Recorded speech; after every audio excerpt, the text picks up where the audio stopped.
श्री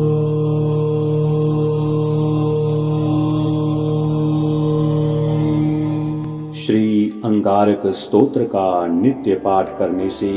व्यक्ति के जीवन में दरिद्रता का नाश व कर्ज से छुटकारा मिलता है और धन समृद्धि का आगमन होने लगता है। जातक की जन्म कुंडली में मांगलिक दोष दूर होकर हर मनोकामना पूर्ण होकर सुख समृद्धि की प्राप्ति होती है। अस्य श्री अंगारक स्तोत्रस्य विरूपांभिरसर्षहि अग्निर्देवता गायत्री छन्दः भौम प्रीत्यर्थं जपे विनियोगः। अंगारकः शक्तिधरो लोहितांगो धरासुतः कुमारो मंगलो भौमो महाकायो धनप्रदः ऋणहर्ता दृष्टिकर्ता रोगकृदरोगनाशनः विद्युत्प्रभो व्रणकरः कामदो धनहृतकुजः सामगानप्रियो रक्तवस्त्रो रक्तायते क्षणः लोहितो रक्तवर्णश्च सर्वकर्माभबोधकः रक्तमाल्यधरो हेम कुण्डलीग्रहणायकः नामानेतानि भौमस्य यः पठेत् सततं नरः ऋणं तस्य च दौर्भाग्यं दारिद्र्यं च विनिष्यति धनं प्राप्नोति विपुलं स्त्रियं चैव मनोरमां वंशोद्योतकरं पुत्रं लभते नात्र संशयः जो अर्चयेदहति भौमस्य मंगलं बहुपुष्पकैः सर्वा नश्यति पीडा च तस्य गृहकृत ध्रुवम्। अंगारकः शक्तिधरो लोहितांगो धरासुतः कुमारो मंगलो भौमो महाकायो धनप्रदः ऋणहर्ता दृष्टिकर्ता रोगकृदरोगनाशनः विद्युत्प्रभो व्रणकरः कामदो धनहृतकुजः सामगानप्रियो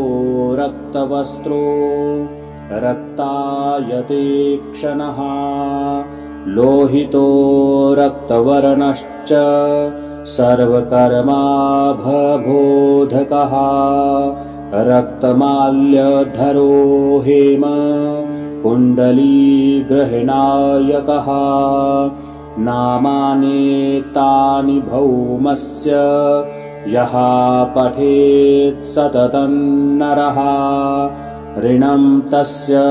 च दौर्भाग्यं दारिद्र्यं च विनिष्यति धनं प्राप्नोति विपुलं स्त्रियं चैव मनोरमां वंशोद्योतकरं पुत्रं लभते नात्र संशयः जो अर्चयेदहति भौमस्य मंगलं बहुपुष्पकैः सर्वा नश्यति पीडा च तस्य गृहकृत ध्रुवम्। अंगारकः शक्तिधरो लोहितांगो धरासुतः कुमारो मंगलो भौमो महाकायो धनप्रदः ऋणहर्ता दृष्टिकर्ता रोगकृदरोगनाशनः विद्युत्प्रभो व्रणकरः कामदो धनहृतकुजः सामगानप्रियो रक्तवस्त्रो रक्तायते क्षणः लोहितो रक्तवर्णश्च सर्वकर्माभबोधकः रक्तमाल्यधरो हेम कुण्डलीग्रहणायकः नामानेतानि भौमस्य यः पठेत् सततं नरः ऋणं तस्य च दौर्भाग्यं दारिद्र्यं च विनिष्यति धनं प्राप्नोति विपुलं स्त्रियं चैव मनोरमां वंशोद्योतकरं पुत्रं लभते नात्र संशयः जोऽर्चयेदहति भौमस्य मङ्गलं बहुपुष्पकैः सर्वा नश्यति पीडा च तस्य गृहकृतध्रुवम् अंगारकः शक्तिधरो लोहितांगो धरासुतः कुमारो मंगलो भौमो महाकायो धनप्रदः ऋणहर्ता दृष्टिकर्ता रोगकृदरोगनाशनः विद्युत्प्रभो व्रणकरः कामदो धनहृतकुजः सामगानप्रियो रक्तवस्त्रो रक्तायते क्षणः लोहितो रक्तवर्णश्च सर्वकर्माभबोधकः रक्तमाल्यधरो हेम कुण्डलीग्रहणायकः नामानेतानि भौमस्य यः पठेत् सततं नरः ऋणं तस्य च दौर्भाग्यं दारिद्र्यं च विनिष्यति धनं प्राप्नोति विपुलं स्त्रियं चैव मनोरमां वंशोद्योतकरं पुत्रं लभते नात्र संशयः जोऽर्चयेदहति भौमस्य मङ्गलं बहुपुष्पकैः सर्वा नश्यति पीडा च तस्य गृहकृतध्रुवम् अंगारकः शक्तिधरो लोहितांगो धरासुतः कुमारो मंगलो भौमो महाकायो धनप्रदः ऋणहर्ता दृष्टिकर्ता रोगकृदरोगनाशनः विद्युत्प्रभो व्रणकरः कामदो धनहृतकुजः सामगानप्रियो रक्तवस्त्रो रक्तायते क्षणः लोहितो रक्तवर्णश्च सर्वकर्माभबोधकः रक्तमाल्यधरो हेम कुण्डलीग्रहणायकः नामानेतानि भौमस्य यः पठेत् सततं नरः ऋणं तस्य च दौर्भाग्यं दारिद्र्यं च विनिष्यति धनं प्राप्नोति विपुलं स्त्रियं चैव मनोरमां वंशोद्योतकरं पुत्रं लभते नात्र संशयः जोऽर्चयेदहति भौमस्य मङ्गलं बहुपुष्पकैः सर्वा नश्यति पीडा च तस्य गृहकृत ध्रुवम्। अंगारकः शक्तिधरो लोहितांगो धरासुतः कुमारो मंगलो भौमो महाकायो धनप्रदः ऋणहर्ता दृष्टिकर्ता रोगकृदरोगनाशनः विद्युत्प्रभो व्रणकरः कामदो धनहृतकुजः सामगानप्रियो रक्तवस्त्रो रक्तायते क्षणः लोहितो रक्तवर्णश्च सर्वकर्माभबोधकः रक्तमाल्यधरो हेम कुण्डलीग्रहणायकः नामानेतानि भौमस्य यः पठेत् सततं नरः ऋणं तस्य च दौर्भाग्यं दारिद्र्यं च विनिष्यति धनं प्राप्नोति विपुलं स्त्रियं चैव मनोरमां वंशोद्योतकरं पुत्रं लभते नात्र संशयः जो अर्चयेदहति भौमस्य मङ्गलं बहुपुष्पकैः सर्वा नश्यति पीडा च तस्य गृहकृत ध्रुवम्। अंगारकः शक्तिधरो लोहितांगो धरासुतः कुमारो मंगलो भौमो महाकायो धनप्रदः ऋणहर्ता दृष्टिकर्ता रोगकृदरोगनाशनः विद्युत्प्रभो व्रणकरः कामदो धनहृतकुजः सामगानप्रियो रक्तवस्त्रो रक्तायते क्षणः लोहितो रक्तवर्णश्च सर्वकर्माभबोधकः रक्तमाल्यधरो हेम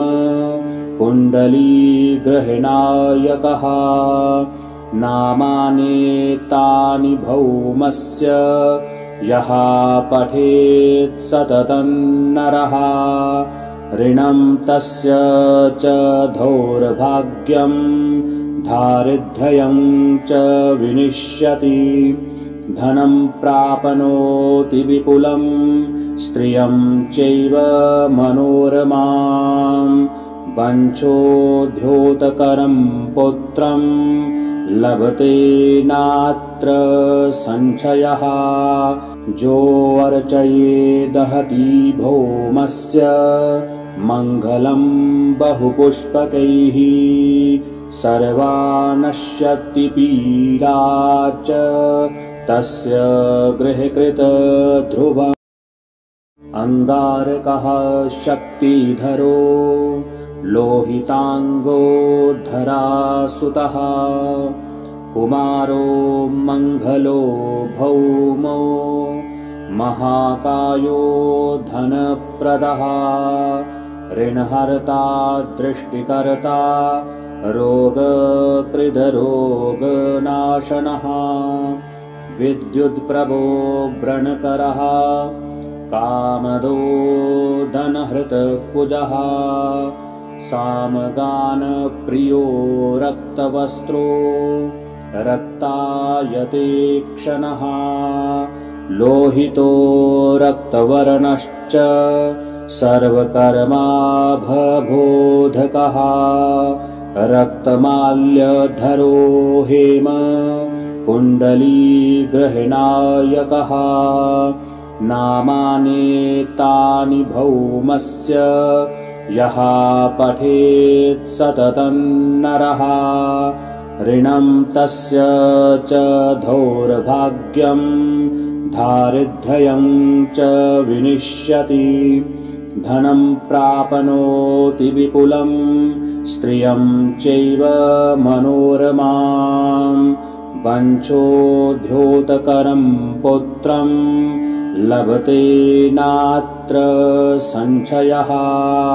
जो अर्चयेदहति भौमस्य मङ्गलं बहुपुष्पकैः सर्वा नश्यति पीडा च तस्य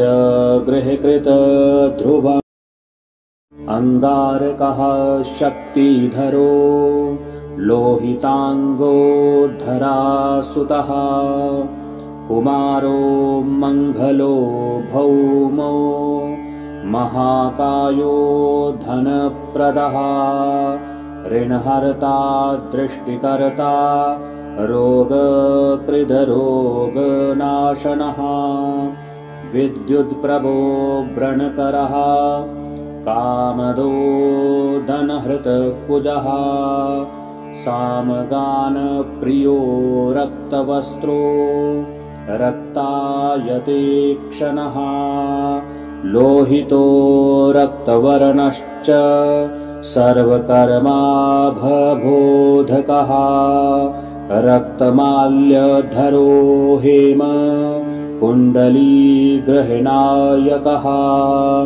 नामानेतानि भौमस्य यः पठेत् सततं नरः ऋणं तस्य च दौर्भाग्यं दारिद्र्यं च विनश्यति धनं प्राप्नोति विपुलं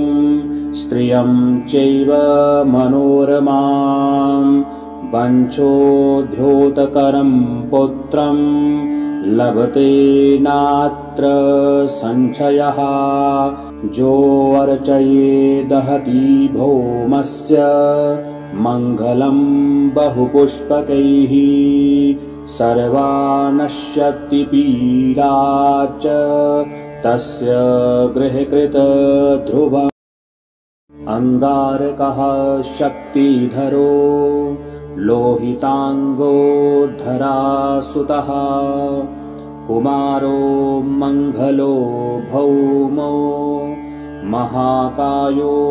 धनप्रदः ऋणहर्ता दृष्टिकर्ता रोगकृदरोगनाशनः विद्युत्प्रभो व्रणकरः कामदो धनहृतकुजः सामगानप्रियो रक्तवस्त्रो रक्तायते क्षणः लोहितो रक्तवर्णश्च सर्वकर्माभबोधकः रक्तमाल्यधरो हेम कुण्डलीग्रहणायकः नामानेतानि भौमस्य यः पठेत् सततं नरः ऋणं तस्य च दौर्भाग्यं दारिद्र्यं च विनश्यति धनं प्राप्नोति विपुलं स्त्रियं चैव मनोरमां वञ्चोद्योतकरं पुत्रं लभते नात्र संशयः जो अर्चयेदहति भौमस्य मङ्गलं बहुपुष्पकैः सर्वा नश्यति पीडा च तस्य गृहकृतध्रुवम् अंगारकः शक्तिधरो लोहितांगो धरासुतः कुमारो मंगलो भौमो महाकायो धनप्रदः ऋणहर्ता दृष्टिकर्ता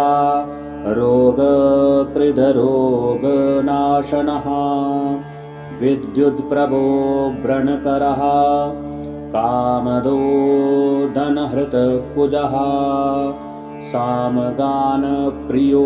रक्तवस्त्रो रक्तायते क्षणः लोहितो रक्तवर्णश्च सर्वकर्माभबोधकः रक्तमाल्यधरो हेम कुण्डलीग्रहणायकः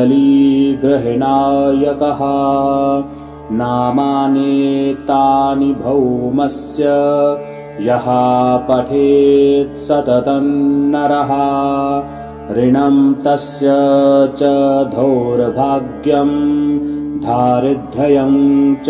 विनिष्यति धनं प्राप्नोति विपुलं स्त्रियं चैव मनोरमां वंशोद्योतकरं पुत्रं लभते नात्र संशयः जोऽर्चयेदहति भौमस्य मङ्गलं बहुपुष्पकैः सर्वा नश्यति पीडा च तस्य गृहकृत ध्रुवम्।